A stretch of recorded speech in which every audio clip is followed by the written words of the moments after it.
Hi everyone, this is Sarah Russell, and today we're going to be talking about supplement selection. So this is definitely an area that I see a lot of people needing a lot of help with, both practitioners and the general public. It can be really, it can be a very hard area to navigate. So today I'm going to be sharing my my criteria for how to select supplements and how to kind of navigate through which supplements to keep and which ones to ditch from a list of supplements if you're taking a number of them. How many supplements you need really depends on what all you have going on. But generally speaking, it's not a great idea to rely on supplements to be kind of getting by. So if you are in a situation where you have been relying on supplements, especially if you have been, adding more and more supplements and cutting out more and more foods, we should talk, because I'm sure that there's something that we can do to kind of reverse that pattern. I can't tell you how often I review a new client's intake information, and essentially the juice of my recommendations is, obviously it's a lot more than this, but a chunk of my nutritional recommendations is aimed at getting people more nourishment from their food and getting them on a more varied way of eating. Of course, with all the support that they need in order to reintroduce some of the foods that they may have eliminated for whatever reasons. So some of them may really be never foods for that person, and some foods may be perfectly fine to reintroduce after we do some foundational healing work.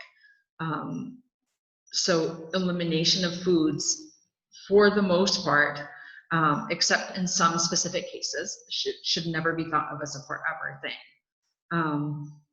Of course, you may have like a lifelong allergy to something, or you may, of course, if you have celiac disease, non-celiac gluten sensitivity, or an autoimmune disease that is among the very many autoimmune conditions that is known to worsen with gluten, then that is definitely a forever removal for sure. But barring that, there's a lot of room to reintroduce a lot of the other foods that you may have eliminated if you have eliminated a lot of foods. So and that is good news, because it means that you can you can take a lot less supplements and have a much more enjoyable life experience. So reintroducing foods is not just done for its own sake. It's not done, just like haphazardly. There is, there's a science and an art and to individualizing the reintroduction of foods and to individualizing a supplement strategy. So today I'm going to be covering the principles that guide my work in this area. But of course, with any client or any practitioner that I'm guiding in this specific area, we're looking at individual history, current signs and symptoms, family history, exposure patterns, and health goals, as well as analyzing their food intake patterns and history of food sensitivities, and really just looking at sensitivity by sensitivity at whether it makes sense to reintroduce, and if some of the foods can be reintroduced, what is the best order to do that in. So the first principle really is that the more you're able to get from your food, the less supplements you need, and that's very good news. How much nutrition you get from your food depends on a couple of different things. First of all, what food you're eating and how well you're digesting and absorbing the nutrients from it. So one of the tools that I like to use is a macro and micronutrient tracker. I like to use Chronometer in my practice to help track, you know, what is going into the body and how we can reoptimize that. I'm not, generally speaking, a tracker in terms of like personality type, but I do use Chronometer at certain points in time, both with my clients and in my own, you know, of course, you know, no client is forced to use Chronometer if they don't want to, and there are many legitimate reasons why someone may not be a good match for a tracking tool. So this is not, you know, this is one possible tool that we can consider using, and it's not mandatory, obviously. But when it is appropriate and the client is willing and happy to do it, we can use it either, you know, for a few days at a time, or even on an ongoing basis to keep track of what the nutrient intake is and adjust it, both in terms of the macronutrient ratio and the micronutrient ratio. And it's very, very interesting.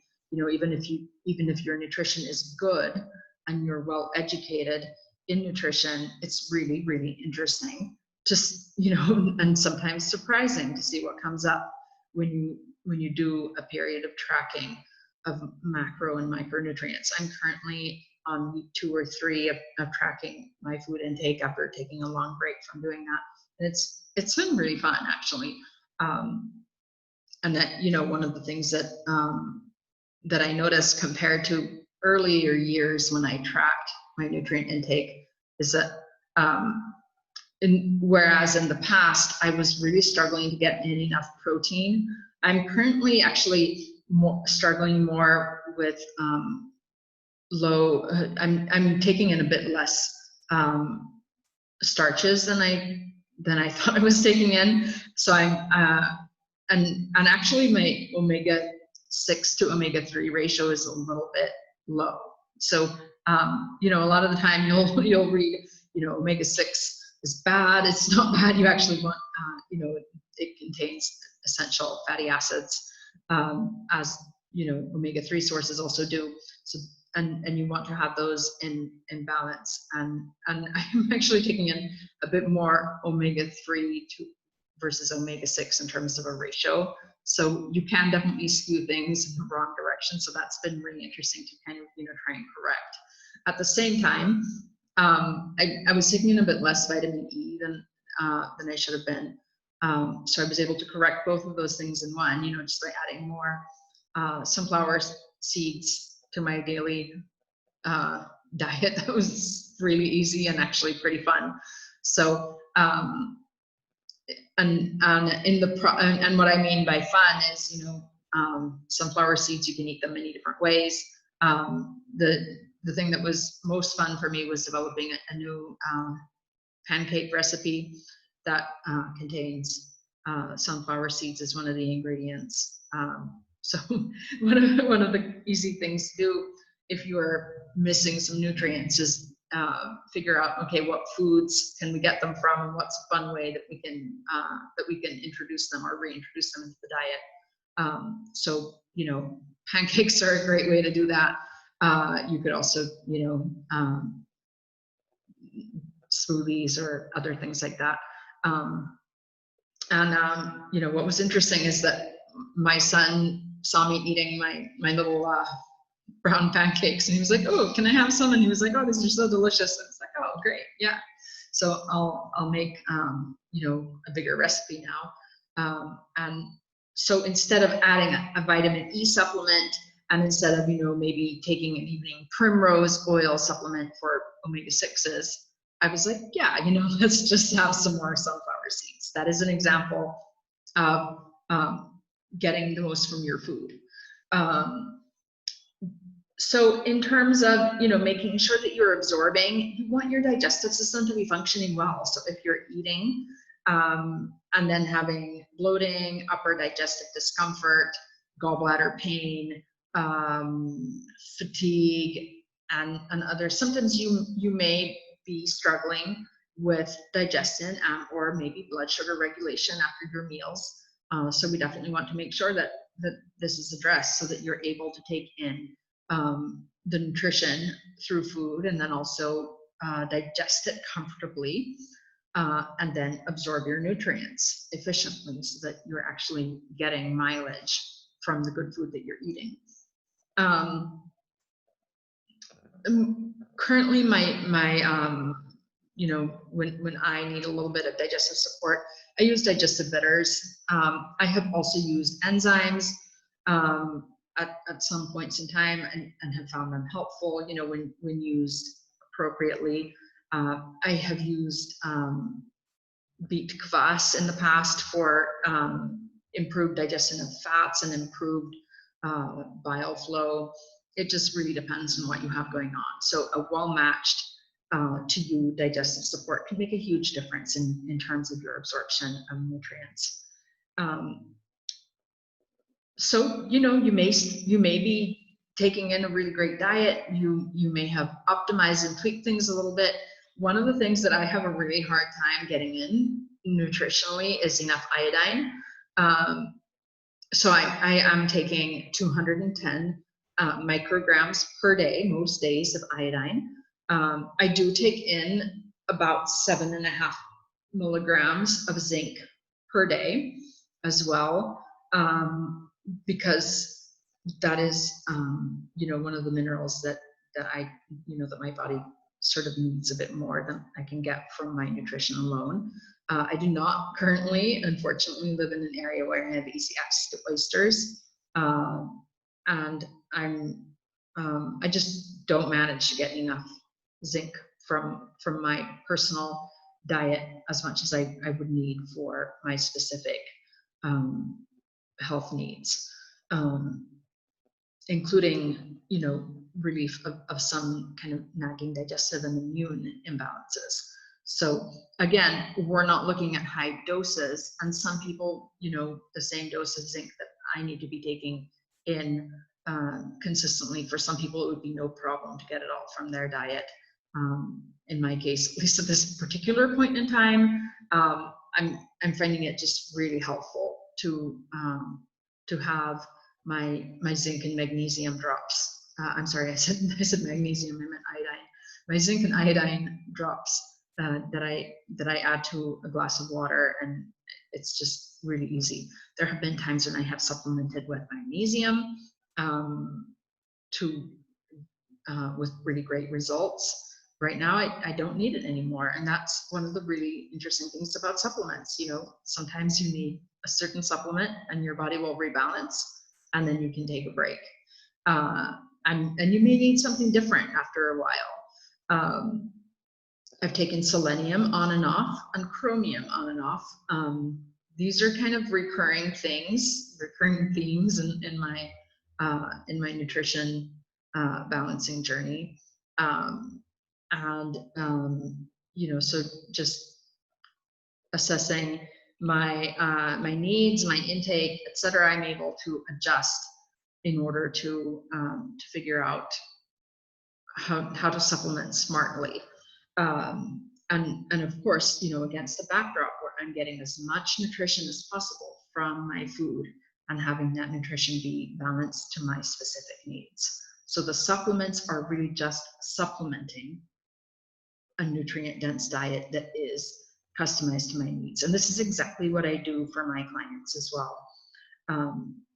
I analyze their history, I look at their current eating patterns, I look at their current signs and symptoms, and I look at their health goals, and I prioritize their nutrition to make sure that they're getting the nutrients they need and digesting them well, and making headway in specific functional areas, and so that they're meeting goals.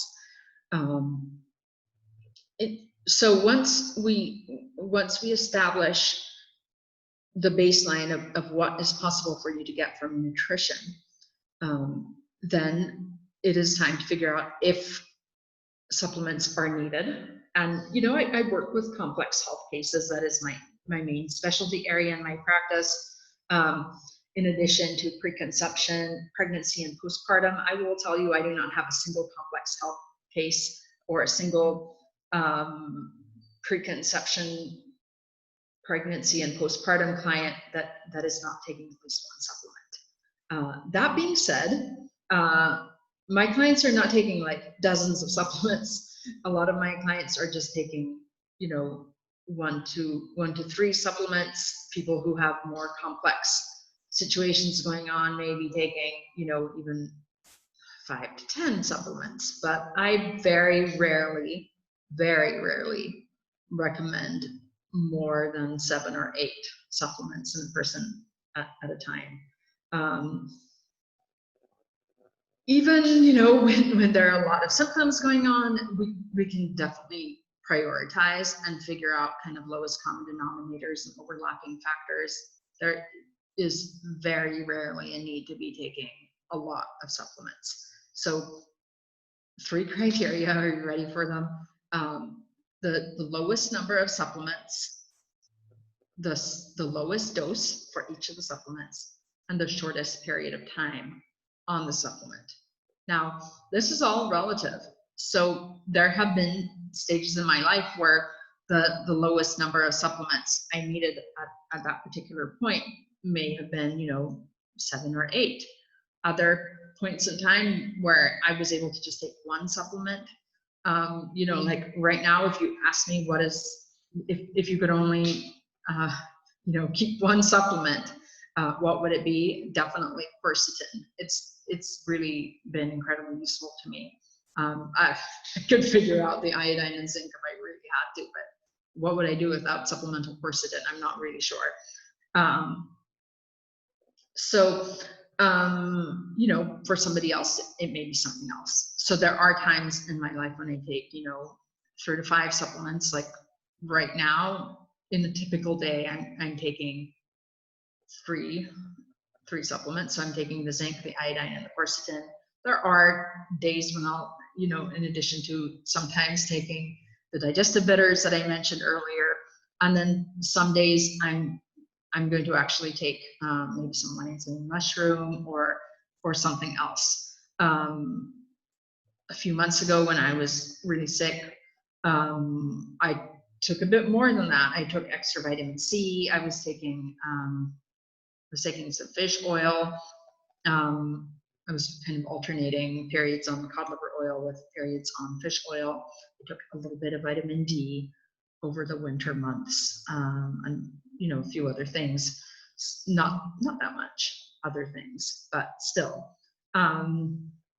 Okay, so lowest number of supplements, lowest dose of the supplements. So, you know, just because zinc is good for me does not mean that the more zinc I take, the better.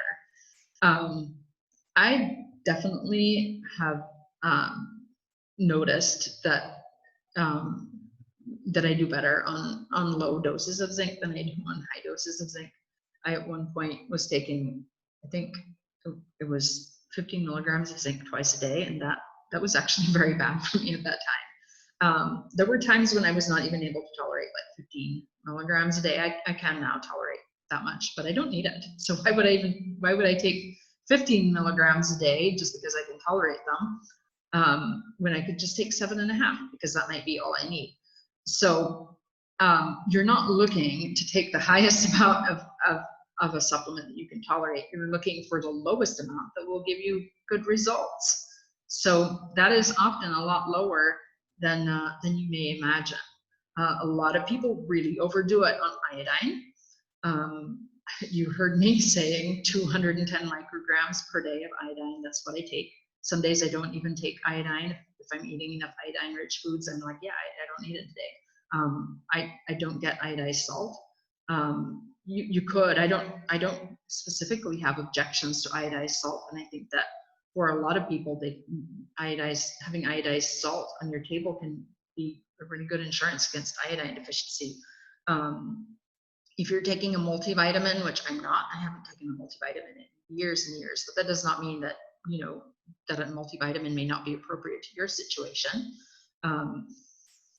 If it contains iodine in adequate doses, there's no need to take additional iodine if you don't have a specific condition that, you know, that someone had, that a licensed medical profession has diagnosed and said, okay, you need to take extra iodine.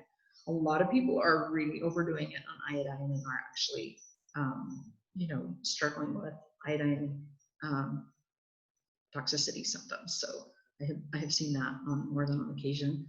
Not in people that I've recommended iodine to, because I do not recommend iodine in the milligrams. I only recommend it in the micrograms. Okay, so and then there are other supplements that sometimes people do tend to kind of overdo it on, like you know, some people are just taking way more vitamin D than may be good for them. I see people test at kind of, you know, toxic or near toxic levels, sometimes with vitamin D toxicity symptoms. So that is definitely something that does happen. So you want your nutrients to be in balance. You're not looking for, you know, what it, just because, you know, under 100 may be considered under the toxic threshold. That does not mean that if you're at 99, that's like perfect. You actually think that being a bit lower than you know, you don't want to be just under the toxicity threshold. You want to be a bit lower than that. You want to be in an optimal range. You know, think about Goldilocks and the three bears. When, you know, she sits at the table and she finds 3 bowls of oatmeal. One is really hot, one's pretty cold, and one is just right. So you definitely want your levels of nutrients to be just right. You don't want them to be like, you don't want to be approaching like the scalding or the uncomfortably cold, you know, to use a metaphor. The too much or the too little areas you want to be in the just right range. Which, you know, when you're eating a balanced diet, it's hard to take in too much or too little. Well, it's if you're eating a pretty balanced diet and you're not tracking it, it's easy to be maybe missing some of your micronutrients if you have certain patterns, like, you know, like mine. You may not be getting enough iodine, especially if you don't live near the sea, or, you know, in an area where you have access to high iodine foods. I live inland, and that's just reality of things. So if you're eating a balanced diet, it's hard to be getting toxic levels of nutrients. It is possible. There have been a couple of documented cases of people, you know, getting excessive amounts, say, of molybdenum, based on, you know, but it's very rare, because we're talking like 13 to 15 milligrams a day, and that is a lot of molybdenum to be getting just from food. So it's very difficult. I have seen people like overdo it on copper and manganese if they're eating a lot of nuts. So eating nuts and seeds is healthy and good for you if you're not allergic to them and they don't cause you specific health distress. But if you're gorging yourself or binging on these specific foods, you may be overdoing it on copper and manganese, because they are excellent sources of these things. You may also be overdoing it on your omega-6 fatty acids as well. So modest amounts of nuts and seeds are great. Excessive amounts may be pushing you towards excess levels of some nutrients, which can have negative consequences in other areas, especially if you're also supplementing. So, you know, I did once have a client who came to me with a set of symptoms that were mainly neurological. She was having a tremor, a pretty intense hand tremor, and some issues with like unsteady walking and things like that. And I analyzed what supplements she was taking from her intake form, and I added up the amounts of manganese, and it was 45 milligrams a day. And guess what? Manganese toxicity can cause exactly those symptoms. So, you know, tremor. It's I believe called pseudo-Parkinsonism or something like that. So very, very interesting. And because excess manganese can impact dopamine production, it may actually not be totally pseudo, but it is reversible. So that is kind of, you know, the difference, I guess, between the two. So the third criterion in terms of supplements is the shortest amount of time on a supplement. So, you know, there may be some supplements that that specific people need to take long term. So, for example, you know, some people do really, really well taking reasonable amounts of vitamin D, maybe, you know, adjusting their dose up and down with the seasons. I personally, you know, for extended periods of the year, I do really, really well taking quercetin on a daily basis.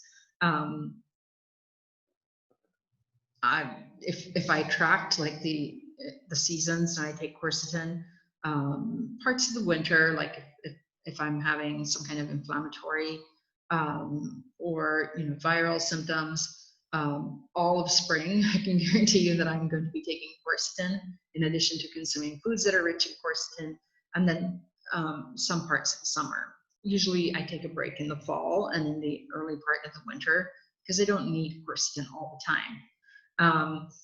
I took magnesium for years. I adjusted my dose up and down, but I needed magnesium for a long, long time. I currently don't, and that's really great. There were some times in my life when I thought that I might need magnesium every single day for the rest of my life, and you know, there are worse things that can happen to you than needing magnesium on a daily basis. But I'm glad that I don't need to take it every day. If I did, I would be okay with that. So sometimes the shortest period of time possible, you know, just like with eliminations, if you need to eliminate gluten for life, there are worse things that can happen to you. I was just, this morning, I went to my follow-up to my retinal specialist, because when I was in my mid-20s, I was diagnosed with retinitis pigmentosa, and I was told that, you know, my visual field was completely messed up, which I already know because there were definitely issues with my vision, and I was told, you know, that my retina looked like it was totally sprinkled with pepper, and I had like a dozen optometry students looking at my eyes, oohing and eyeing, and it was so annoying because they kept me there forever, and they were like, "Yeah, your retina is like really messed up, and this is very cool." And I was like, "Oh, it's not." But long story short, I was then diagnosed with macular degeneration in both eyes, and and at some point, I discovered nutrition, and I removed my amalgam fillings. I rebalanced my minerals, and just on a few targeted supplements that I was using for my overall health and specifically for my connective tissue health.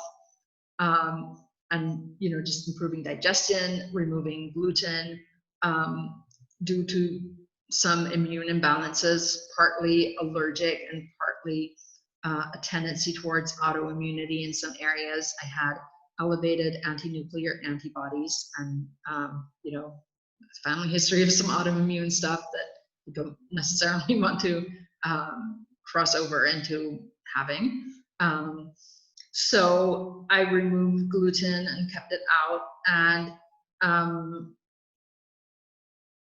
and I have had a number of improvements in my visual field to the point that, you know, a couple of years ago, the eye doctor was like, "Oh wow, this is pretty impressive. What have you been doing?" And maybe a week or 10 days ago, I had another updated visual field test, and the guy was like, "Yeah, it's totally normal. Congratulations." I went to the eye doctor, my retinal specialist today, and she dilated my pupils, and she, you know, she looked at my new visual field, she compared it to the previous ones, and she was like, "Yeah, okay, so your visual field is now completely normal. Your vision has improved. Your retina is a lot better." And she's like, "You know, you need to explain to me like why you're the only person that has come to me with an improved situation. Like everybody else gets worse." And so, you know, I told her, and she was like, "Oh, you know, this is really interesting." She was fascinated by the gluten piece, and she was fascinated by what I told her about just, you know, removing the oxidative stress, rebalancing a tendency towards copper dysregulation, and just balancing my minerals and getting a lot of antioxidants in my diet just from food.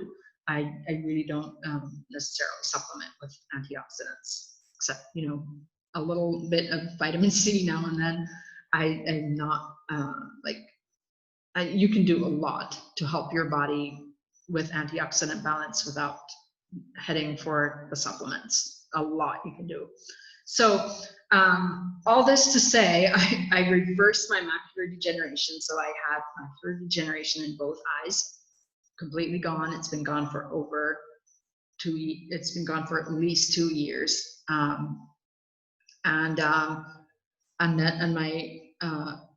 my visual field has improved.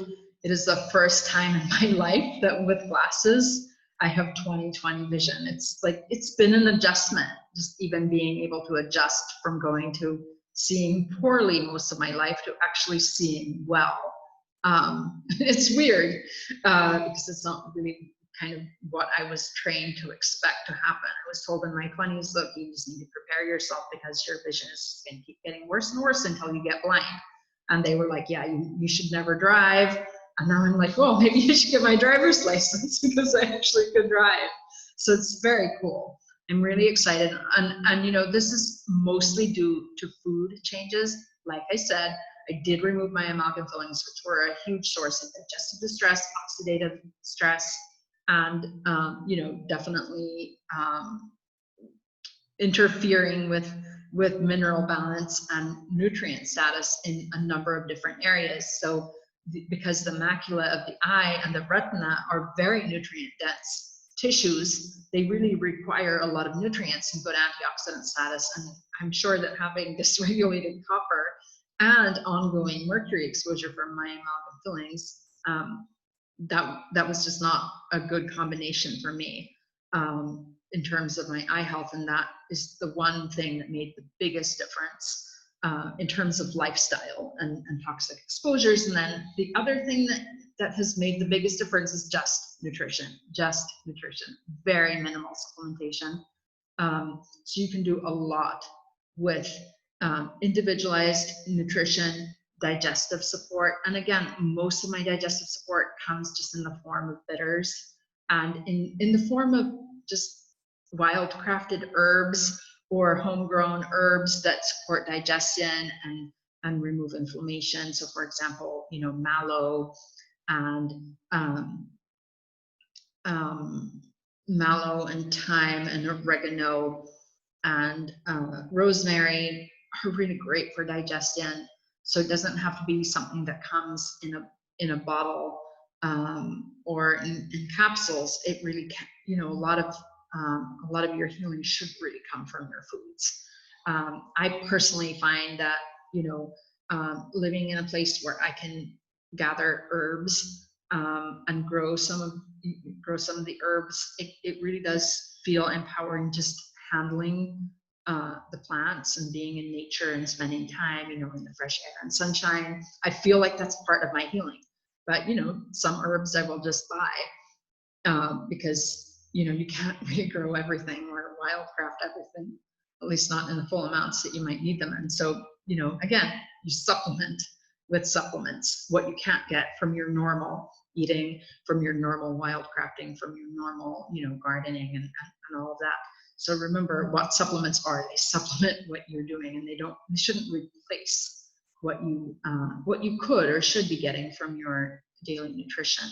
So I hope this has been helpful to you, whether you are a practitioner or not. I hope that you know, this has clarified some of your you know, some of your doubts or uncertainties in terms of, you know, how to use supplements. If you are practitioner and you would like to learn more, I would love for you to join my study group where we discuss case studies and we can definitely talk about, you know, how to prioritize supplements. You know, if you have a client who has 15 different health concerns, you don't necessarily want to be giving them 15 or more supplements. How do we choose the supplements that will cover as many of those bases as possible?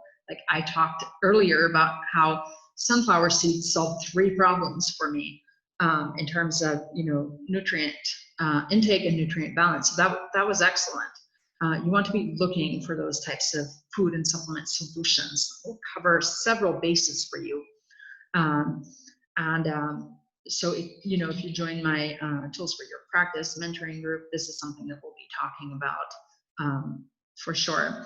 If you are not a practitioner and you're someone who just wants to optimize your own supplements, I would be happy to talk to you.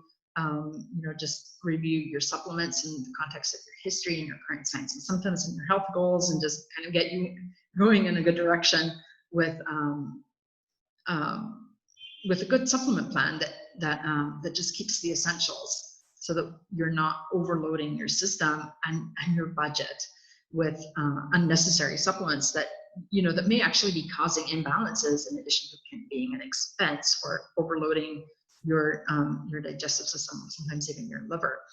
So I hope this has been helpful. You can find more information about me and how I work at my website, buildnurturerestore.com. You can look me up at Sarah Russell, Sarah with no H, Russell with 2 L's, Sarah Russell NTP. That's my, you know, that's how you can find me on Instagram and Facebook. If you find my website, you can click on all my social media links and follow me from there. So anyway, I look forward to hearing from you if you have any questions or any feedback, and to connecting with you from there. So thanks a lot for watching and listening, and I look forward to staying in touch. Bye.